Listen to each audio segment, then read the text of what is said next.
Une fois que Adam et Ève sont chassés du jardin d'Éden, ils vont quand même continuer leurs activités. Et ils vont avoir un premier enfant qu'ils vont appeler Caïn, car selon sa femme, elle l'a procréé avec le Seigneur. Lui, elle sait que c'est le Seigneur qui crée, elle n'a été que l'intermédiaire de la création du Seigneur. Ensuite, un deuxième enfant qu'ils vont appeler Abel. Caïn, le premier, l'aîné, était cultivateur et Abel était éleveur. Dieu donne à chacun de nous une activité et Dieu veut que chacun prospère dans son activité. Il faudrait que à chaque instant de notre vie, nous cherchions à savoir notre activité et à faire ce que Dieu nous a donné de faire. Car en nous donnant de faire ces choses, il nous a accordé aussi les dons, les talents et les moyens de pouvoir réussir dans cette activité. Mais voici que le moment où les deux frères décident de faire l'offrande au Seigneur arrive et Caïn, le cultivateur, va donner au Seigneur du fruit de la terre. Abel va lui donner les prémices de son élevage, de son bétail avec la graisse. Les prémices, ce sont les premiers fruits, donc les premières naissances de son bétail.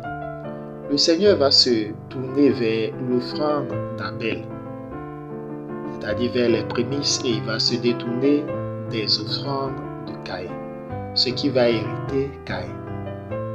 Alors le Seigneur va venir non seulement lui donner des conseils, des indications, mais lui remonter le moral en lui disant « Mais si tu agis bien, ne vas-tu pas relever la tête? Le péché tapit devant ta porte, mais toi, domine-le. Le péché veut te posséder. Le péché veut t'amener à faire ce qui est mauvais, mais toi, domine-le. Oui, parce que ton cœur est endurci. Tu es en train de mûrir de mauvaises intentions contre ton frère parce que ton frère a reçu une faveur, une grâce de la part du Seigneur. Mais toi, domine ces mauvaises intentions, ces mauvaises pensées. Mais il se trouve que Caïn n'a point écouté le Seigneur et il a tué son frère. Vous voyez ce que la jalousie peut nous amener à faire. Au lieu de chercher à corriger nos mauvaises actions, au lieu de chercher à réparer ce que nous faisons de mal, nous cherchons plutôt des voies et moyens pour éliminer ceux qui font le bien.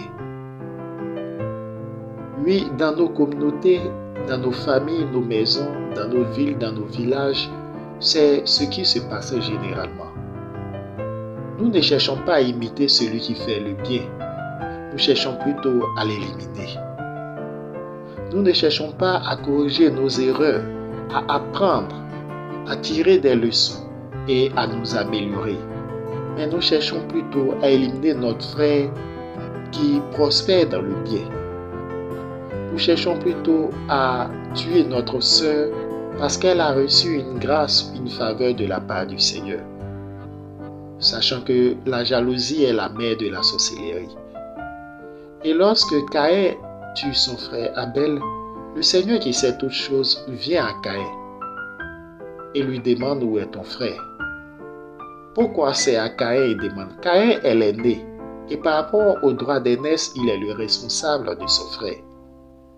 Ce qu'il n'avait pas compris.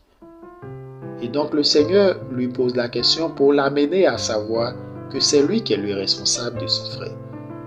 Mais lui, sa réponse est très irritante. En tout cas pour nous les hommes. Je ne sais pas, suis-je moi le gardien de mon frère? Alors le Seigneur va lui montrer qu'il a toutes les informations. Il lui pose la même question qu'il avait posée à Ève. Qu'as-tu fait? Qu'as-tu fait pour dire pourquoi t'es-tu comporté ainsi alors que je t'avais prévenu? Pourquoi ne m'as-tu pas écouté? Pourquoi t'es-tu lancé dans ces mauvaises ambitions? Pourquoi tu t'es laissé posséder par le péché et tu as fait ce qui est mal à mes yeux? voilà que tu es maudit de la terre, cette terre que tu as abreuvée par le sang de ton frère. Et maintenant, quand tu vas la cultiver, la terre ne te donnera plus sa force. Oui, parce que rappelle-toi que tu es cultivateur. Et c'est la terre qui te donnait à manger. Tu bénéficiais des fruits de la terre. Mais cette même terre qui te donnait à manger, cette même terre qui t'était généreuse, voici que tu as arrosé cette terre avec le sang innocent de ton frère à cause de la jalousie. Donc maintenant tu seras vagabond et errant sur la terre. Oui, la terre t'est fermée maintenant. Quand nous entendons ces paroles, nous nous disons, mais le Seigneur est dur dans ses propos. Non. Le Seigneur est en train de donner les conséquences de l'action de Caïn. Le Seigneur est en train de lui citer tout ce qui va lui arriver. Parce que tous ces principes naturels sont établis. C'est vrai que nous allons dire que tant que ce n'est pas écrit quelque part, c'est que ce n'est pas une loi. Mais les lois les plus dangereuses sont les lois divines, qui sont très généralement pour la plupart des lois invisibles et non écrites. Il y a des principes divins qui sont établis, mais qui ne sont pas écrits. Et souvent, nous violons ces principes.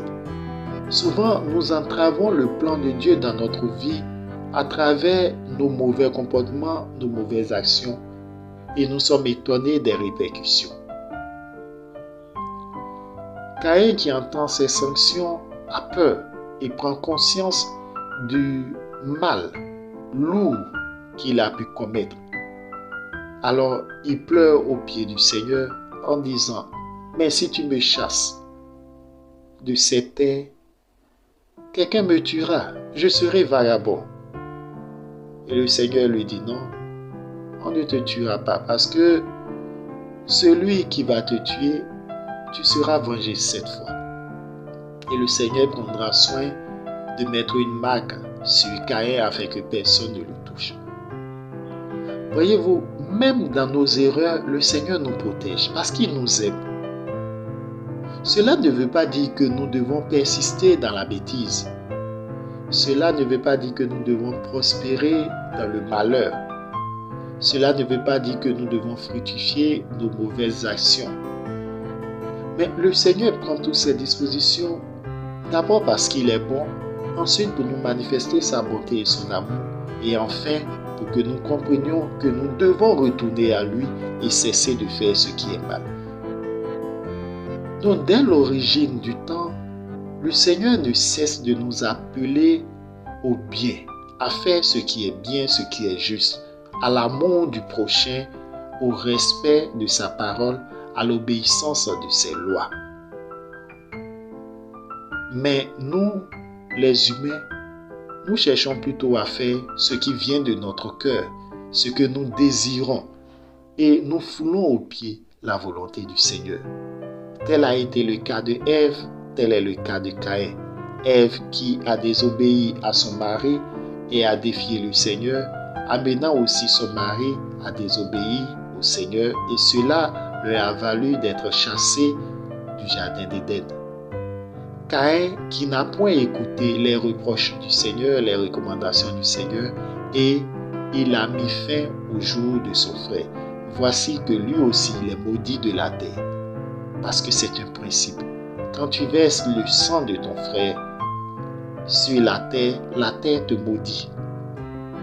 Lui, la terre ne te donnera plus ses fruits.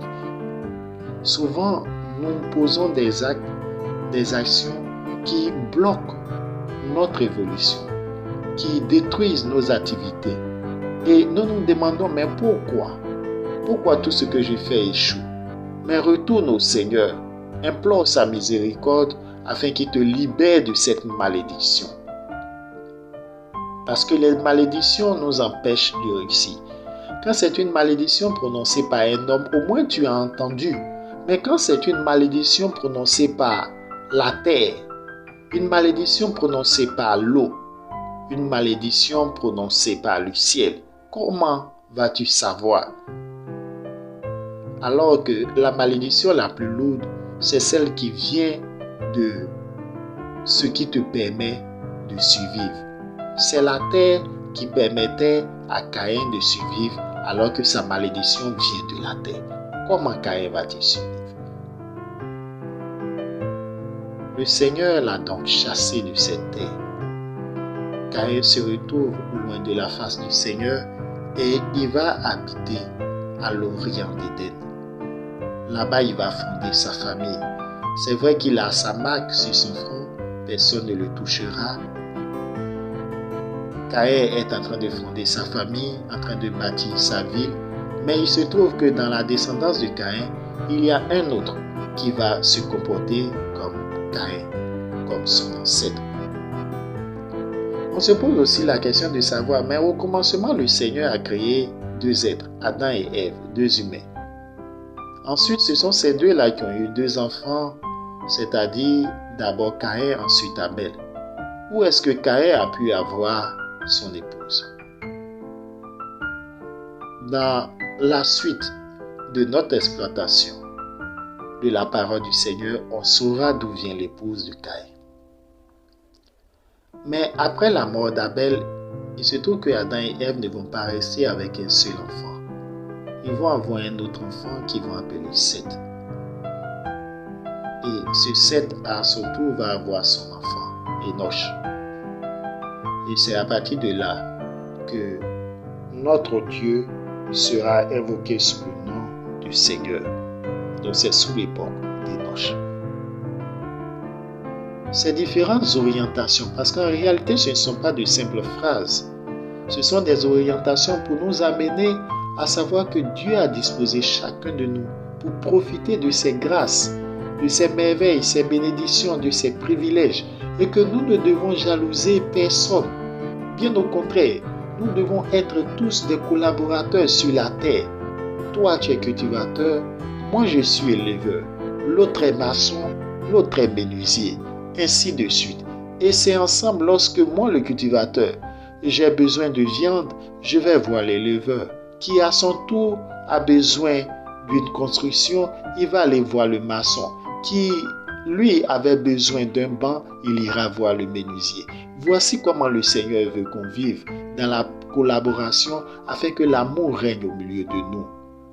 Mais lorsque nous laissons la jalousie prendre notre cœur, lorsque nous laissons le péché prendre notre cœur, il est évident que nous nous détournons du plan de Dieu et que nous faisons ce qui n'est pas juste aux yeux du Seigneur. Alors que chacun de nous ne cesse de prier sur le service que le Seigneur lui a accordé, sur l'activité que le Seigneur lui a accordée, afin de ne pas jalouser son frère. Parce que si le Seigneur t'a révélé cette activité, continue de prier afin qu'il te révèle comment mener cette activité. Et quand le moment vient de rendre grâce, ne te retiens pas. Oui, il faut que tes mains soient pleines pour rendre grâce au Seigneur. Ne faisons pas comme Caïn. Ne jalousons pas nos frères et nos sœurs. Car le Seigneur vient nous parler à travers nos familles, à travers nos frères, à travers nos sœurs. Que chacun de nous ouvre son esprit afin que le Seigneur l'éclaire au nom de Jésus.